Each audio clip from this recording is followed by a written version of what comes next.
All right. So, yesterday we talked about the mechanics of the course, and I sent out emails with the links for, the various web pages that we're using. Um, so, again, if you come to this page, that's the XYZ. I sent the links in the email. And the links are also on the pilot page, the home page of the pilot page here. So that's my personal website, and all the lecture notes in PDF format will be there. And then there's the YouTube channel, and I will record every session. Everything you need to catch up will be here. So this is the session from yesterday. Right, so every day those will. Can you share your screen? Those will be posted. Oh, I'm sorry. Not sharing my screen. Oh.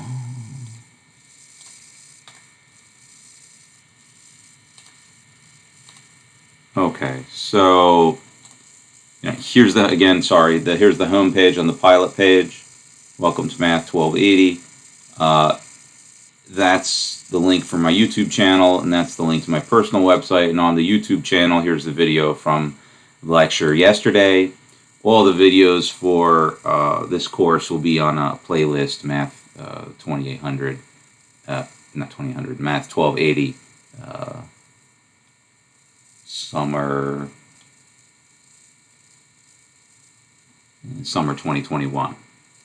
But you'll find those there. So the Math 1280 May 10th. Today's will be Math 1280 May 11th. So just searching on Math 1280 will give you the videos. But then again, they're also listed chronologically here. So that's for my other class, my Calculus 3, and that's for Math 1280. And then on the XYZ website, under this link for Math 1280, of course, all the notes. So here's the notes from section P2 yesterday. So you don't have to take notes yourself. You can just download the notes I'm going to make for you. Okay, that's all in PDF format. And then the announcements and discussion of homework assignments, those will be here as well.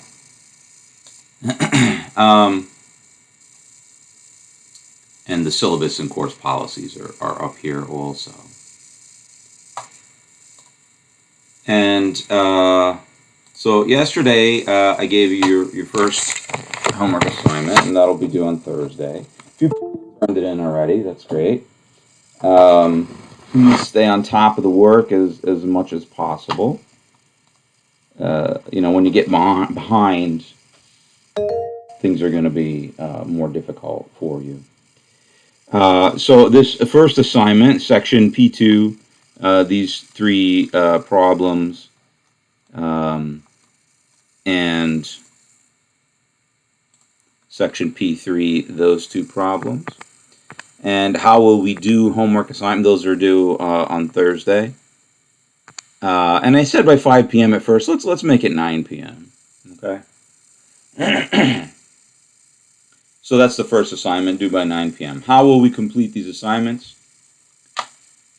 Complete the problems with pencil and paper, as you normally would, or if you've got a fancy write-on tablet, you can use that as well. Scan your papers into one PDF file, preferably using your smartphone with Adobe Scan, Cam Scanner, or some similar software. There's tons of ways you can do it. You can also take pictures, JPEG pictures, and then save those as PDFs, although that requires a bit of, you got to go through different file versions and things like that. And, these apps are optimized for doing this stuff. So if you just use things like that, it'll work out great. If you use a flatbed scanner, make sure to set the resolution way down. If you don't, you come out with some file that's like 50 megabytes, which is huge, which won't upload to Dropbox, or it'll take forever to upload to Dropbox, and then it'll be hard for me to grade too because it's just too big. So these things shouldn't be more than a megabyte after you scan them. Okay, and then you upload to Dropbox on Pilot. Here is Dropbox. So here's the Pilot page for the course. So there's these tabs at the top. Under Assessment, we got Dropbox. Sorry.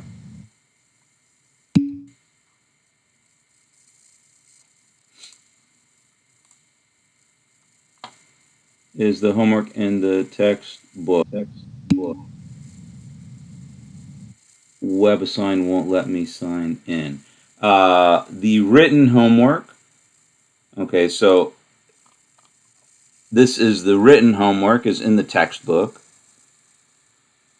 So first, written.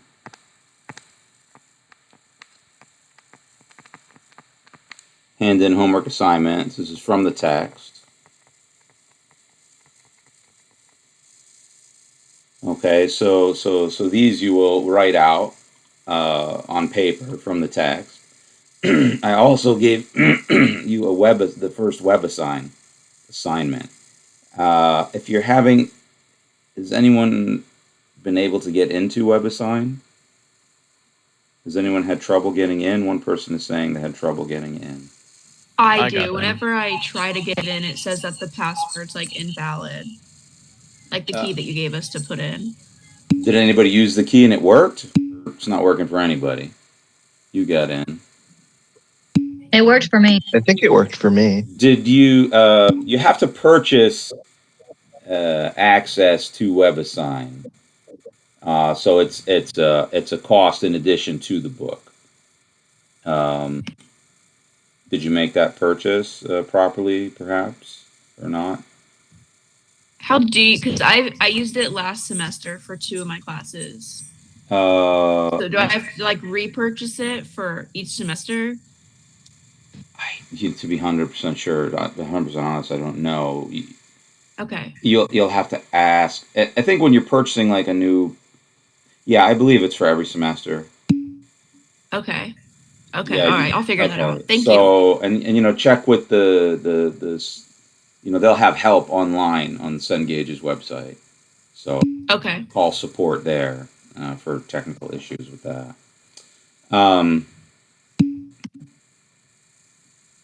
Yes, the text is also on what if you buy access to the website, then it's got the textbook on there. You can have a hard copy.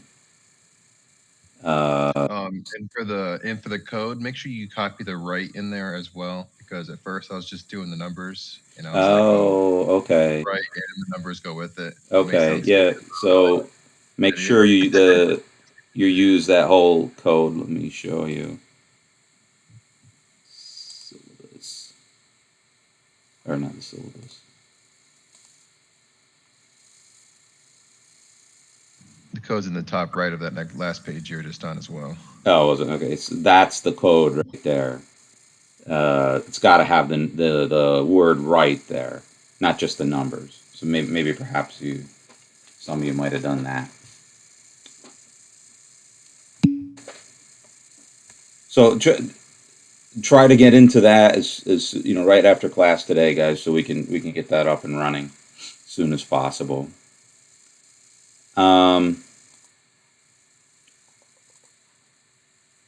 What else were we? Oh, right. Yeah, the textbook is also on the web if you want to do it that way.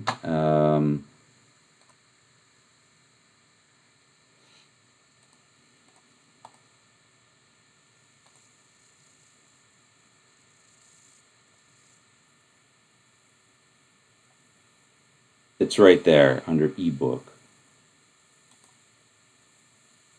So here under ebook, click on that, and that is the textbook for the course. So Algebra and Trigonometry, 4th edition, right here at the top in the blue band there. Okay, so section P, prerequisites, P2, there's a table of contents on this thing. Is this it? Yeah, here it is. So section P2, section P3, section P4, so on and so forth. Okay.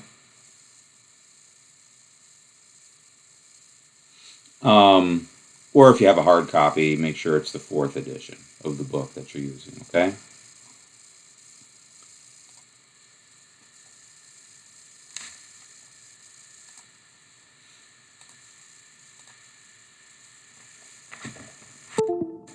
If you want to search online for a PDF copy of the book, that might work as well. You didn't hear that from me.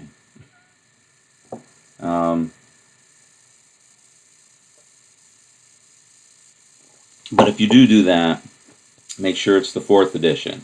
You know, there's not like a huge difference between like the 3rd edition and the 4th edition. What the publishers do is they mix around the homework assignments, the exercises in the book. They mix up the numbers and section numbers so that it's too hard to coordinate. Okay. So that's assignment number 1. So that's assignment number 1 for P2 and P3. And then assignment number 2.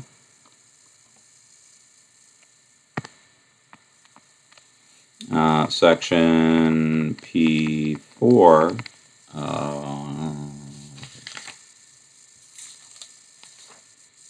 68 and 80. And we'll have that due Monday. So that's going to be the 17th, 5/17 by 9 p.m. Again on Dropbox. Okay. Oh, I was showing you the Dropbox. I'm sorry. So under the assessment tab, right, there's Dropbox right there. So click on that, and there'll be various. Make sure you drop it in the right assignment. So that's assignment P2 and P3. Make a new one for P4.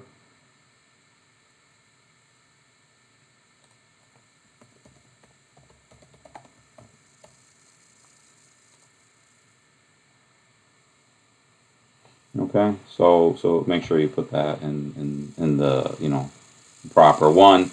I already have 2 people that handed in P3. Way to go, thank you. You keep on top of the material, and I'm sure we'll all do fine.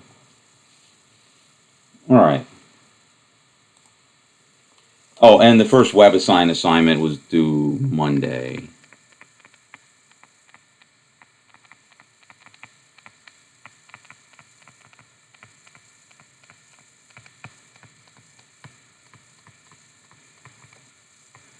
By 9 p.m.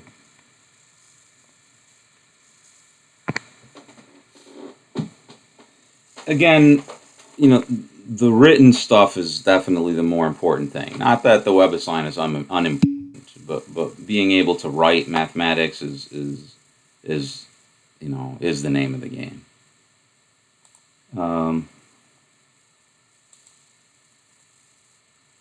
What was the P4 homework? 68 and 80. This will all be posted on the website after class, so you can, go there and get all these notes. Okay. So if you ever miss something, you can write it down now if you want.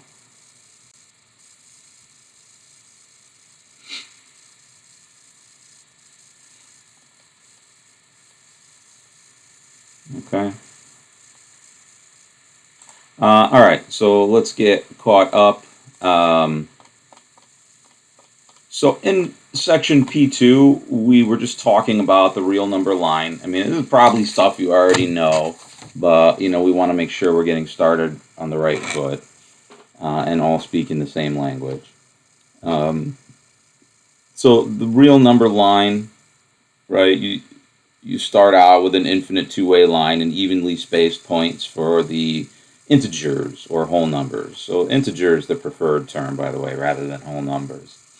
So 0 is in the quote-unquote middle, and then 1, 2, 3, 4 in increasing order off to the right, negative 1, 2, 3, 4 off to the left.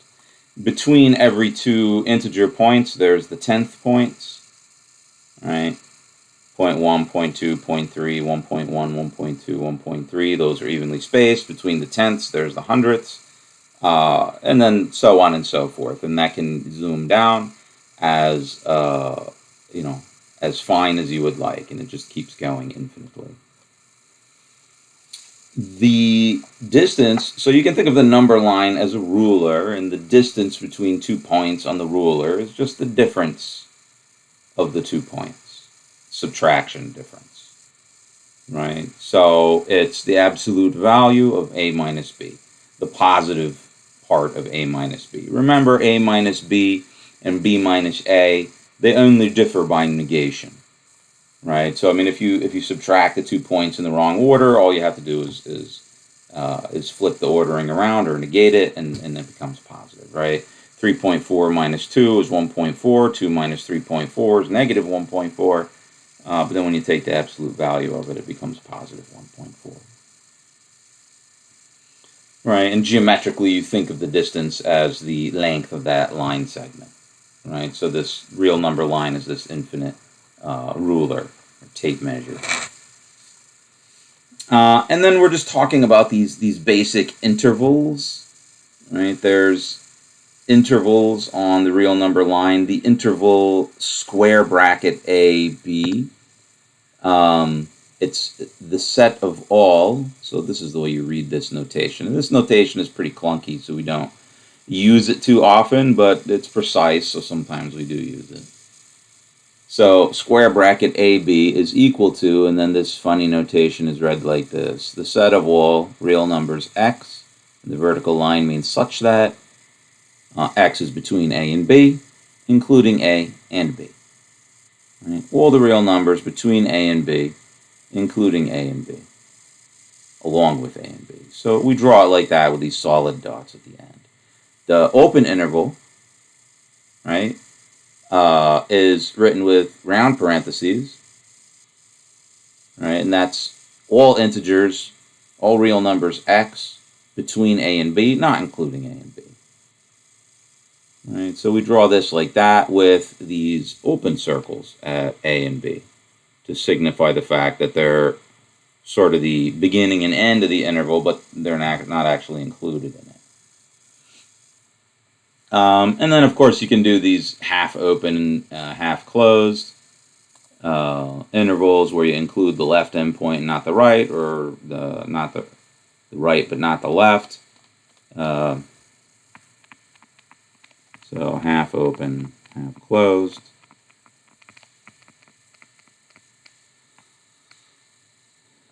So square bracket A, comma B, round parentheses.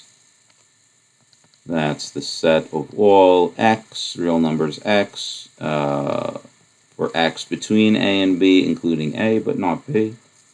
And geometrically, you look at it like this. Let me just grab this.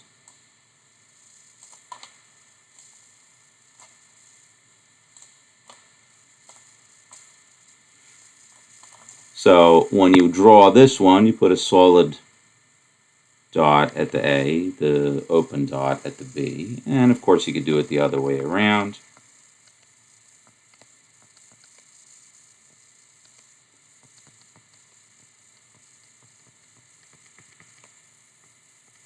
And in that case, the picture, geometric picture, looks like this. Oops.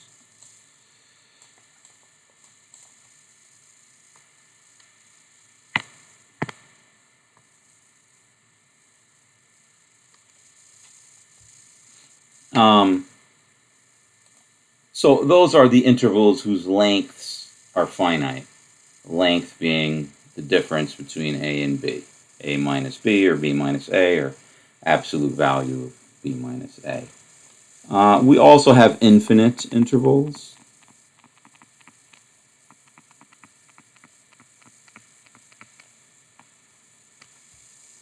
Right, there's this kind of thing. So that's the set of all real numbers x. such that x is bigger than or equal to a. Right, so that's all the real numbers from a out to the right. So the fact that there's no right-hand endpoint, and then here you can put this little arrow if you like.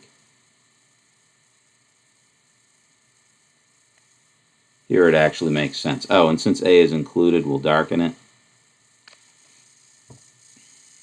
Right, so of course we never put a square bracket around the plus infinity because plus infinity isn't really a number.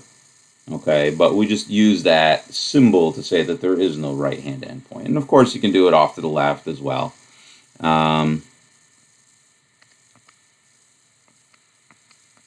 So going off to the left, we call that negative infinity up to a, and of course you don't have to include that endpoint, so that would be the set of all x such that x is strictly less than a. And that would look like this. So here's a, and all the numbers out this way.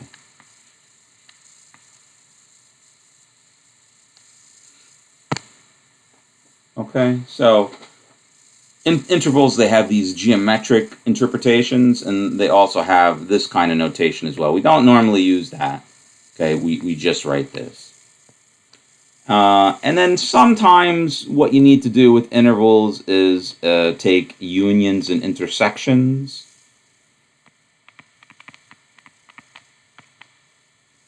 So the union of two intervals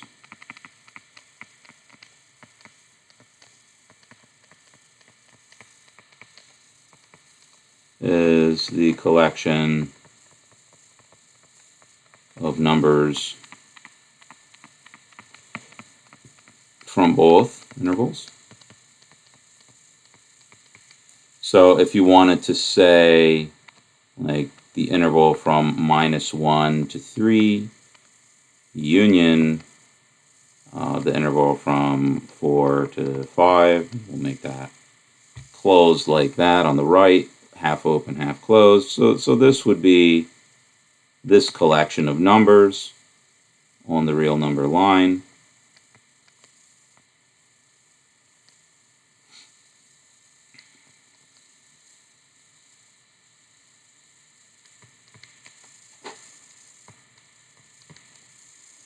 Right, so it's just those two together, right? This interval along with this interval and all those numbers included.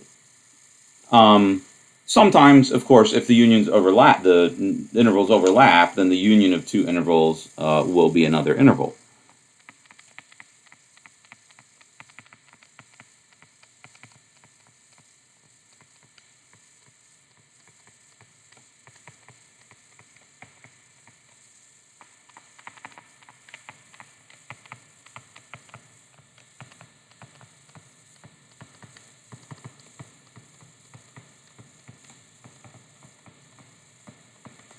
So if I were to do, say, the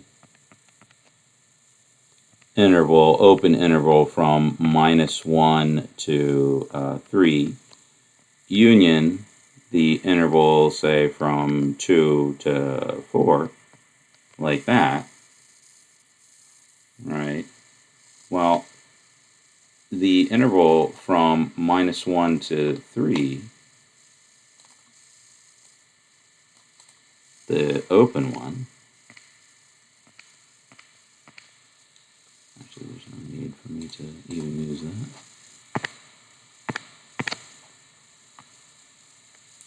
So here's the interval from -1 to 3. And then you could also have the closed interval from 2 to 4. And if you're going to take all of those numbers in both intervals together, that's just going to give you the interval from -1 to 4.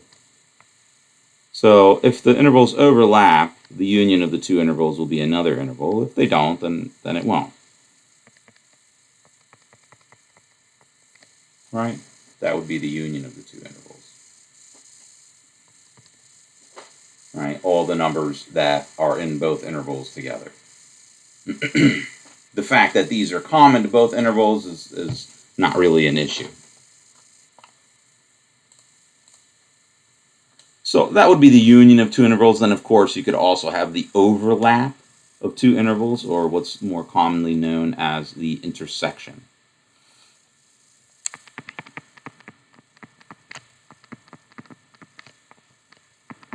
So the intersection of two intervals is the collection of numbers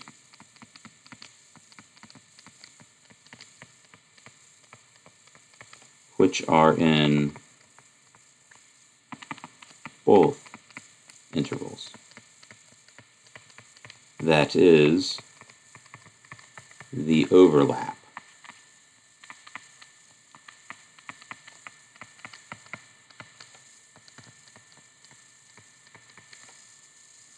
And the intersection of two intervals is always another interval.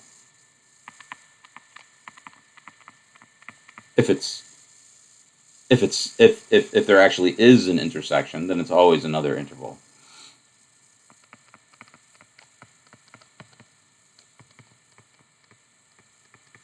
If it exists, is always another interval.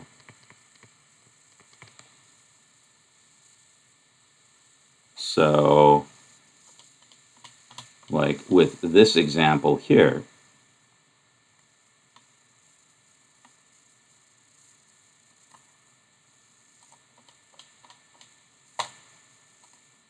and so for union you use this symbol which looks like a U, which is convenient. For intersection you just flip that guy upside down. So the overlap of these two intervals, or the intersection, is going to be, well, what do you see? It's going to be what do we see as the overlap between these two?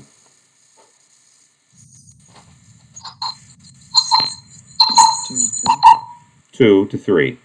All right. Which one is included, which one isn't?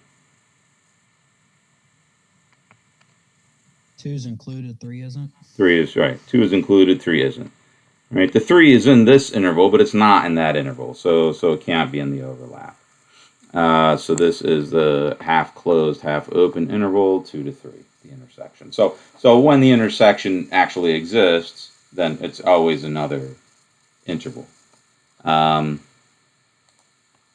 course, you know, in an example such as this, the intersection is non-existent.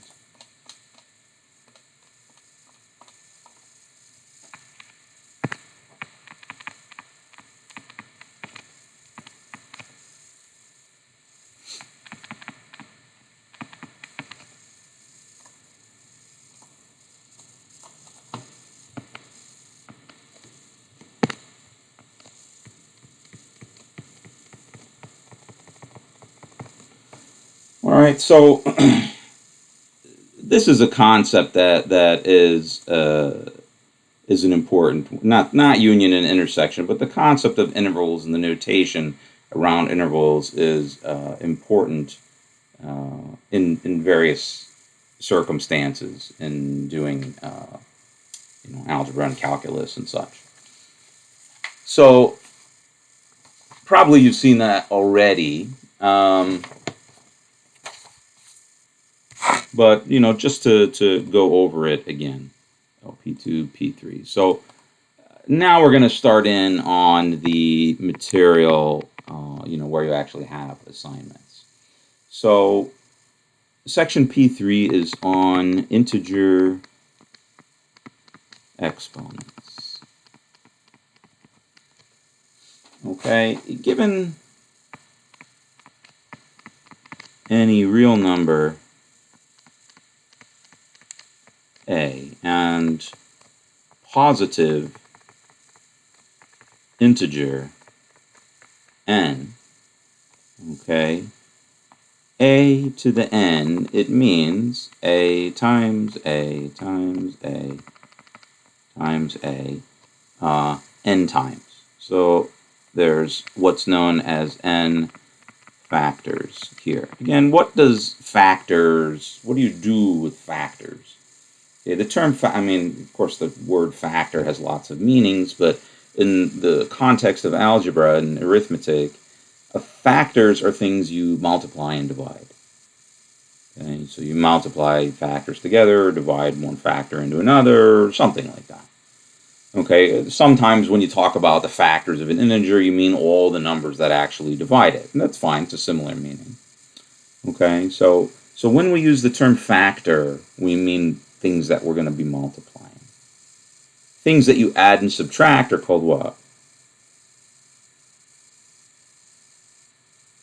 Terms. Terms, yeah, exactly. So the difference of two terms, right, is when you subtract them. The sum of two terms is when you add them. So adding and subtracting, the things that you do that you add and subtract are called terms.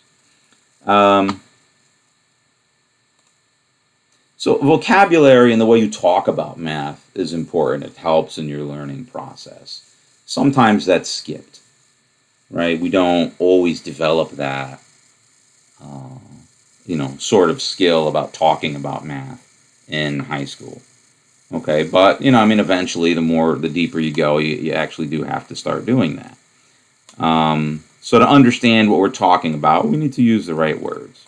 Right? So factors are things you add and multiply and divide. So given a positive integer n, a to the n looks like that.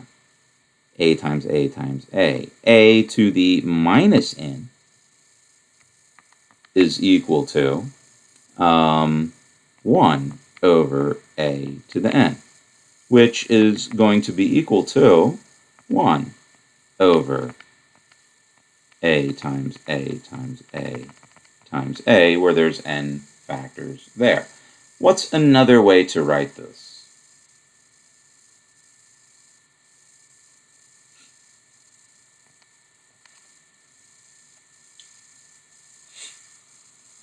What's another way to write this expression? Instead of 1 over a times a times a, I could also write it as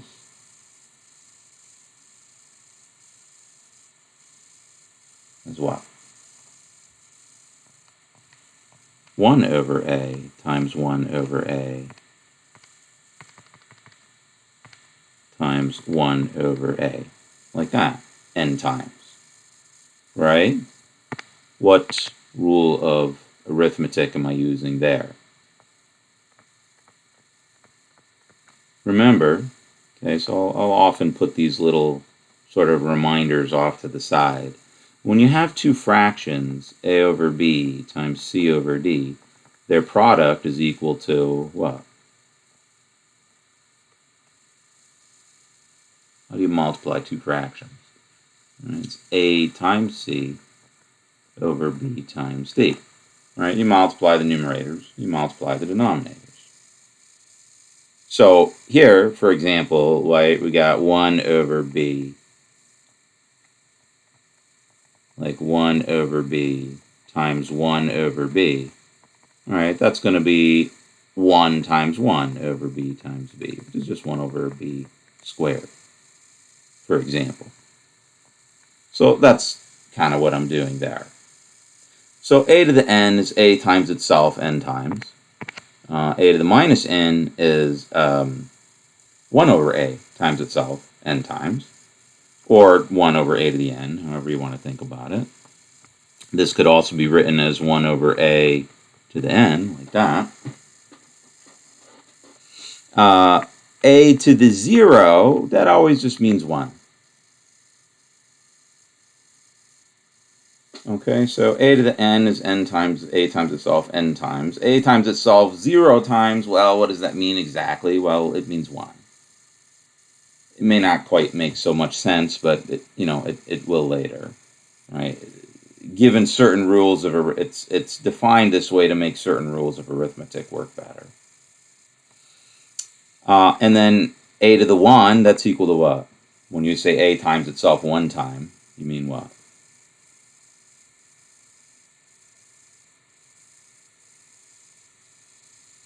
What do we mean by a to the 1? What does this expression look like when n is equal to 1? It's just A. Just a by itself. Right? So whenever you have a factor, not a term, right? A factor, without an exponent on it, you could put an exponent there, and that exponent would be 1. Or you could take the exponent out if you don't need it and just leave it out. So it's always there, even if you don't write it. So you only put it there if you absolutely need to. Normally you wouldn't. And then say like a to the minus 1 is 1 over a.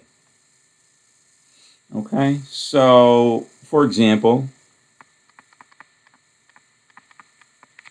right, 2 to the 5th is equal to 2 times 2 times 2 times 2 times 2, which is 32, right? 2 to the minus 4 is 1 over 2 to the 4, which is equal to 1 over 16.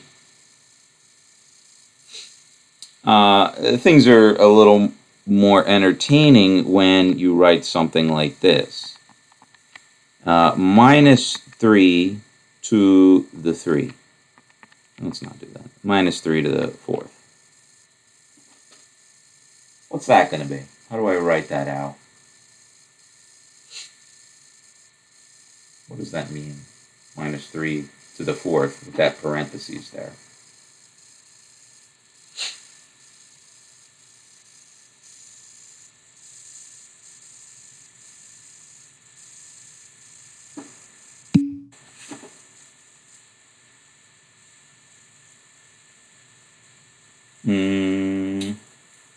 Not quite that. Right. When you say a to the 4th, you mean a times a times a times a. Alright, so this means what? Minus 3 to the 4th. Be positive 81. Positive 81. But let's take a step inside, in between there. It's minus 3 times minus 3 times minus 3 4 times. Okay, this is one symbol a. Yeah, one symbol a. Okay, but within that one symbol a, there can be multiple symbols. Right? So when I say a to the 4th, I mean a times a times a times a. Whatever that a might be. And that a doesn't have to be just one handwritten symbol. Okay, in this case, it's a parenthesis, left parentheses, right parentheses with a minus 3 inside. So anyway, this turns out to be what? Well, minus 3 times minus 3 is 9. So it's 81. What if I were to write minus 3 to the 4th? What is being taken to the 4th power? What is being multiplied by itself 4 times? Is it minus 3 again? The exponent only applies to the thing immediately to its left.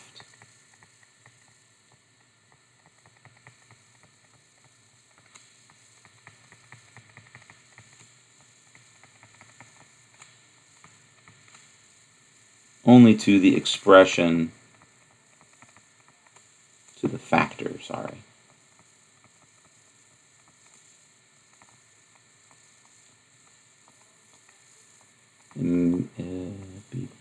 Immediately to its left. Right? So we have two factors here. I got a minus 1 and I got a 3.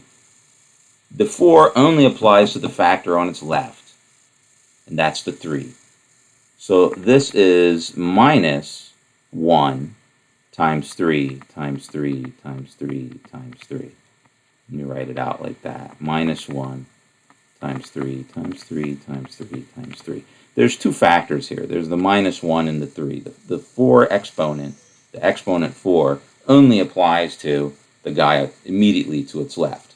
Here, the factor immediately to its left, right, is contained within parentheses. So there's no mistaking the fact that I want to include the -1 along with the 3.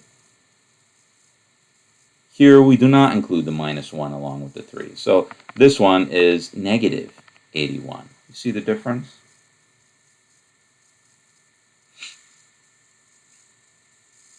You see the difference there?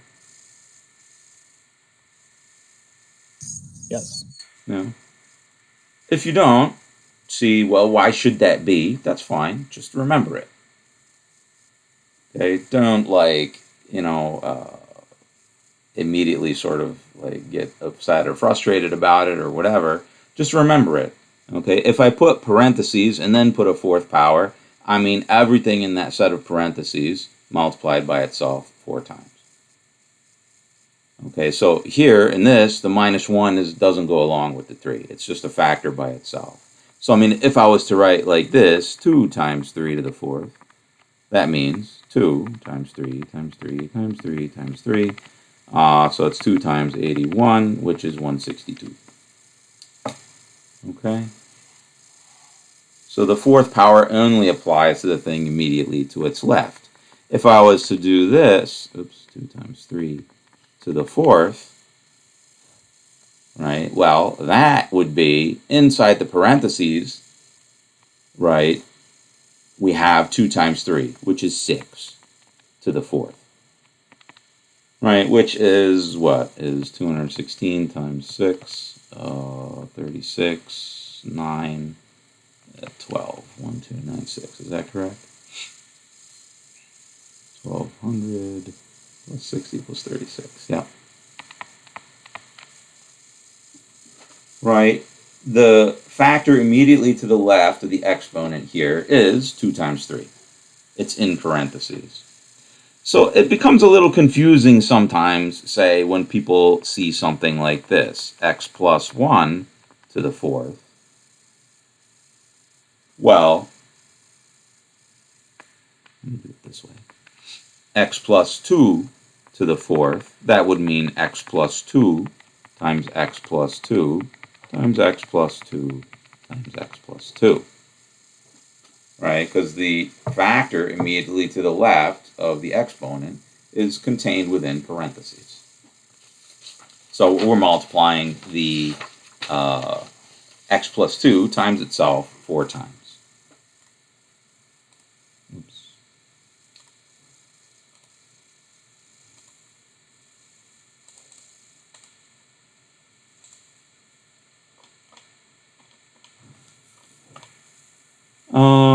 What else could we say about that?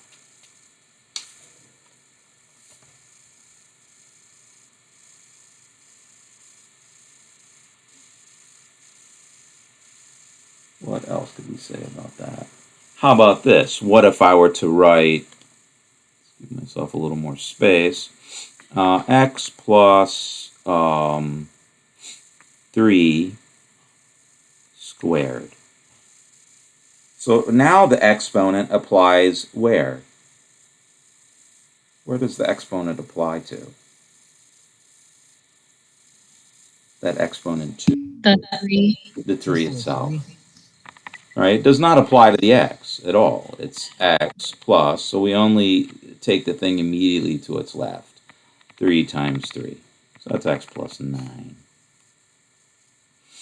If I was to write x plus 3 squared like that, right, then that would mean x plus 3 times x plus 3, which is equal to, well, we'll talk more about this later, x squared plus 6x plus 9.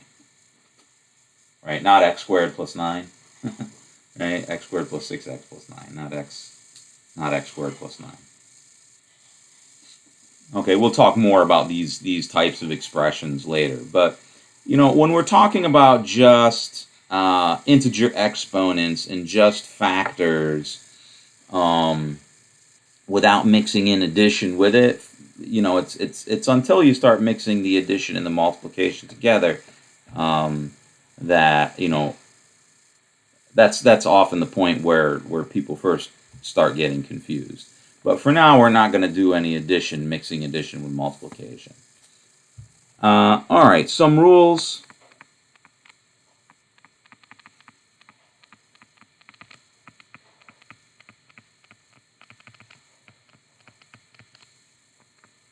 For working, I hate the word rule, identities, not rules.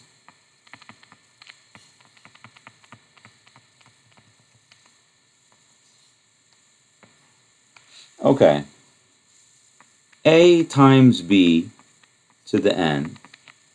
So when I have the exponent n here and I'm multiplying a and b, right, and I'm applying that to the n exponent to ab itself. So this is ab times ab times ab n times. In the end, it works out to a to the n, b to the n. So exponentiation, it quote-unquote distributes over multiplication. It also distributes over division. Okay, so a times b to the n is equal to a to the n times b to the n. Why? A times b to the n is equal to, well, it's a times b times a times b times a times b n times. And multiplication is what? This word starts with C. When you're multiplying a bunch of factors together, does it matter what order you do it in?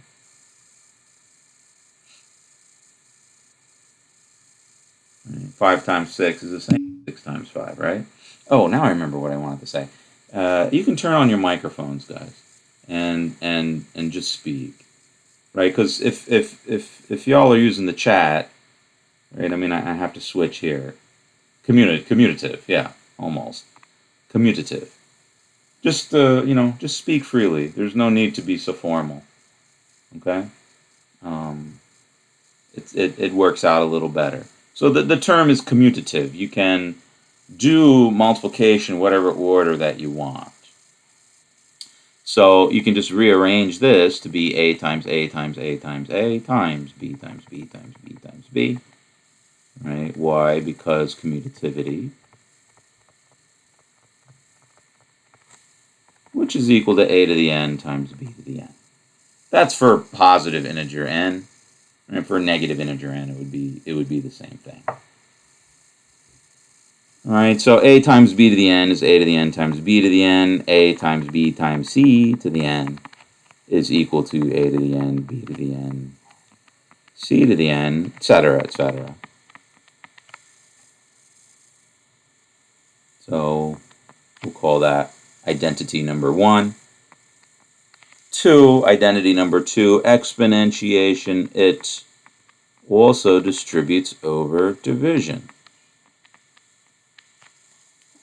So a over b to the n is equal to a to the n over b to the n.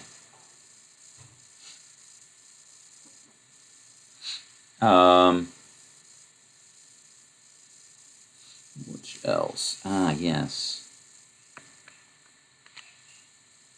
A over b to the minus n. What happens to a fraction when you have a negative exponent over it?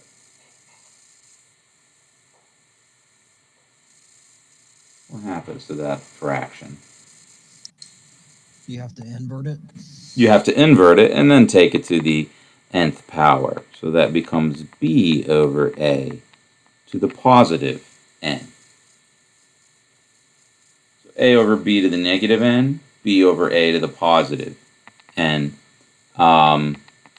which is equal to b to the n over a to the n. Whichever way is most convenient to write it. You could also write it as a to the negative n over b to the negative n. Like that.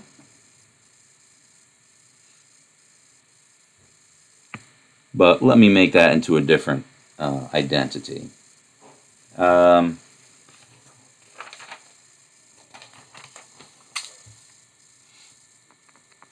So if I was to have like a fraction a over b with another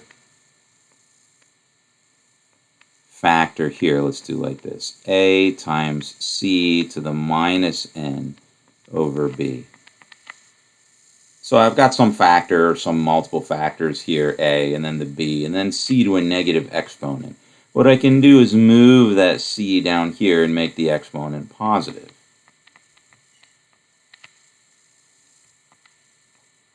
Or just negate the exponent. If it was positive, I could make it negative.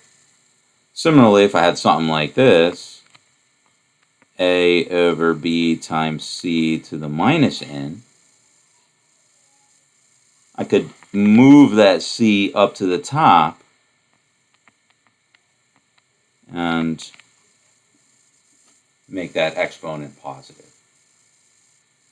All right, so within fractions, if I have a negative exponent in the numerator, I can move it to the denominator. If I have if I have a factor with a negative exponent in the numerator, I can move it to the denominator,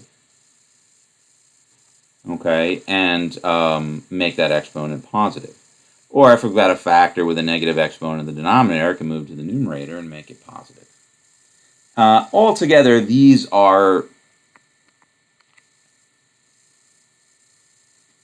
similar to this idea here. There's some other things I'm forgetting to mention, but they're not in my notes. Oh, here it is. Yeah, so before those, what about this one? A to the n, A to the m. What's that? What do you do when you have the same base but different exponents?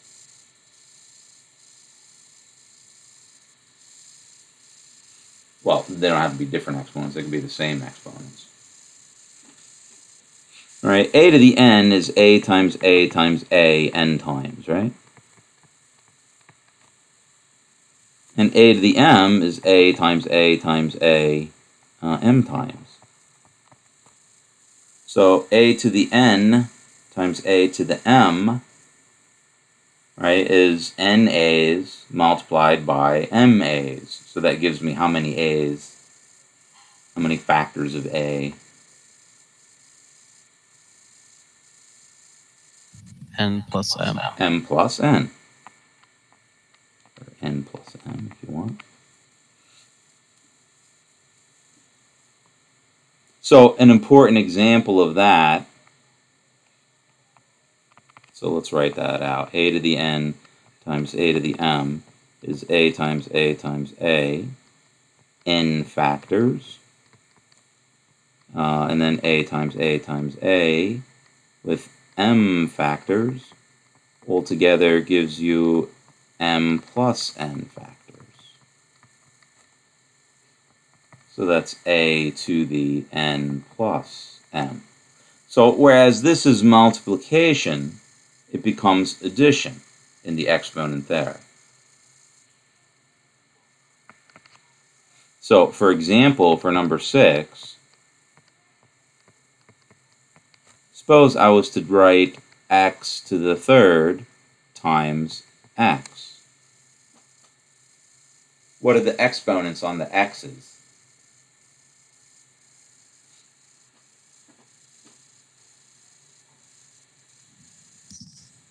4. I have a 3, and also I have a what? What's the exponent here?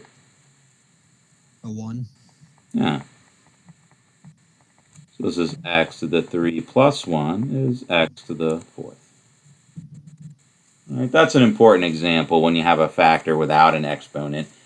Again, you can always put an exponent of 1 there. It's just understood to be there. This also works with negative exponents. X to the 3 times x to the minus 1 is equal to x to the 3 minus 1 is x squared. So that also works with negative exponents. So a to the n times a to the m is a to the n plus m. Right? So same base, different same base, 2 exponents, multiply or add the exponents. Here, another way of combining exponents, a to the n to the m, like that. Well, what is that going to be? It's a to the n, which is a times a times a, n factors. And then do that n m times.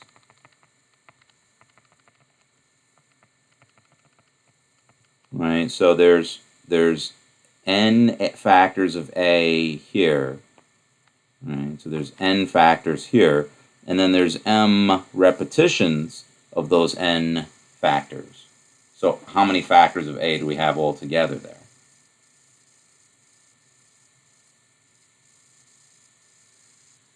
All right, so I have groups of n repeated m times.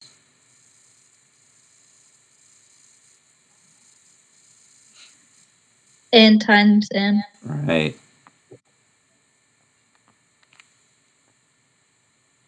So a to the n to the m, like this, in this order, is a to the n times m. So these are enough identities to start working with these exponents. And the type of things that you'll need to do would be stuff like this. So simplifying expressions.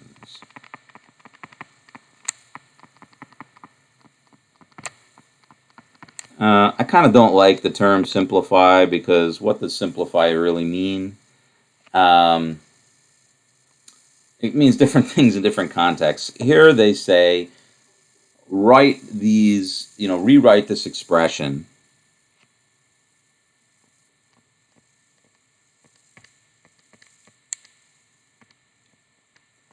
rewrite the expression by combining all identical factors and eliminating negative exponents. Well, and without using negative exponents. That's what they want you to do here in the text. That's what they're asking you to do. The usage of negative exponents isn't bad, so I'm kind of unclear why they're asking you to do that. But anyway, and then I guess there's one more one that we really should mention. If you have a to the n over a to the m like this, then this is equal to a to the n minus m. Similar to this one, right? Because this is equal to a to the n, and as I was mentioning, you can move this into the numerator and negate the exponent. And then when you've sort of emptied out all of the factors on the bottom, you have a 1 there. But then you can just leave that 1 out. So it's a to the n times a to the minus m, and then you add the exponents.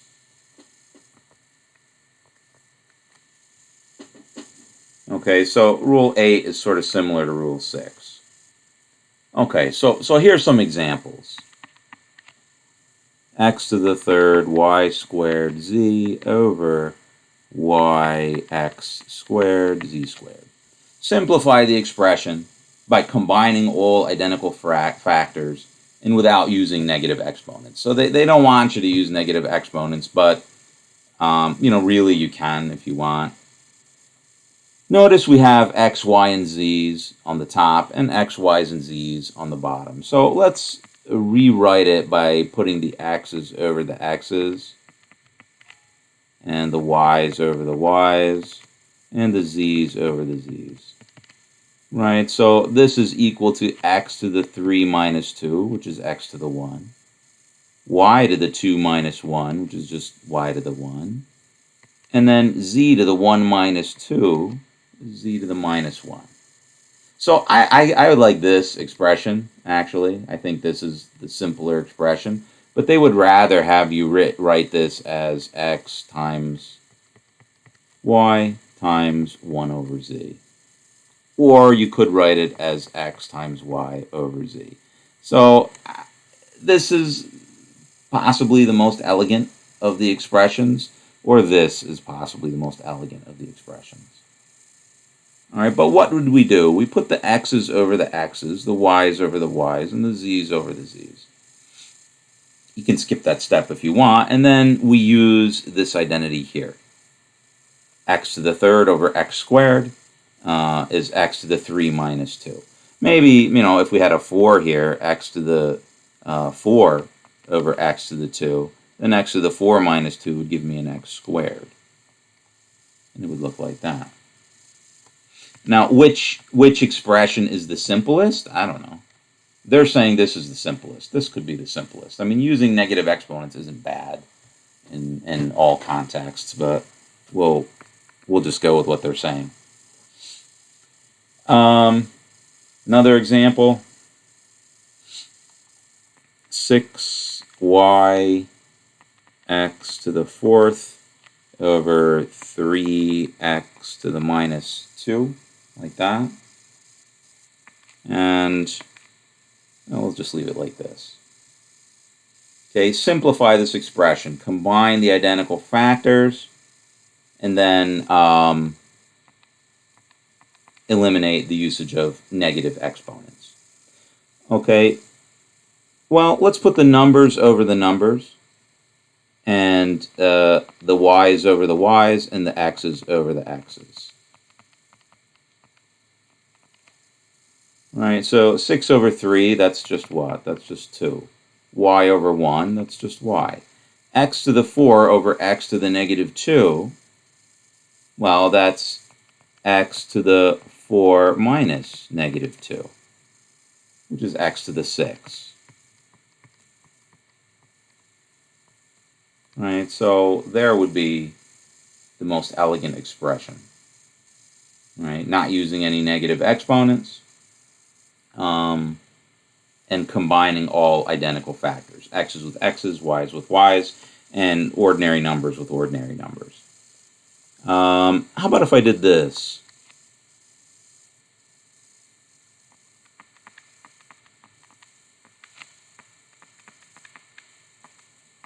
What if I squared the whole thing?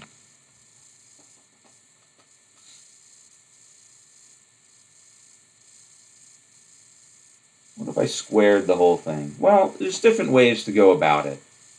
What you could do is you could simplify the inner expression first, right? So we already did that whole thing.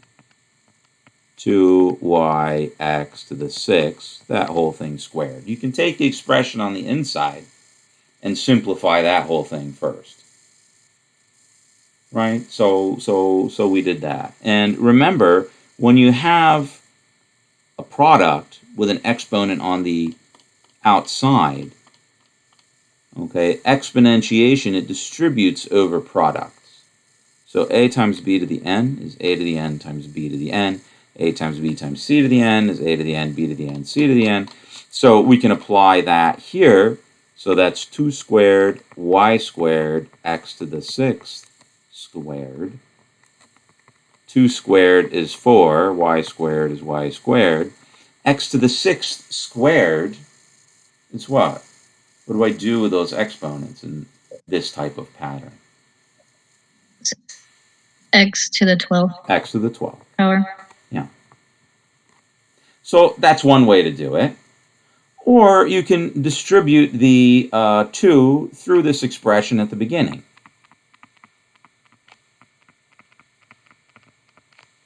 So let's say 6y x to the 4th over 3x to the minus 2 squared. The 2, exponent 2, it distributes over multiplication and division. So I can just run that 2 through the whole thing here. So it's 36 y squared x to the what? X to the 4th squared is x to the 4 times 2, which is 8. 3 squared is 9.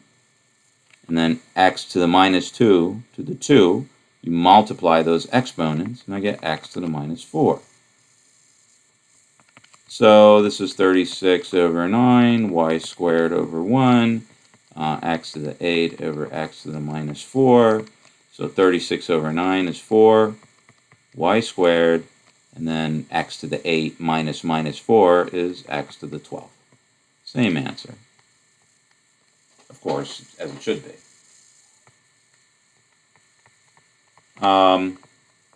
Okay, so do the discussion problems on the syllabus for this section, section P3. All right, so on the syllabus for the course,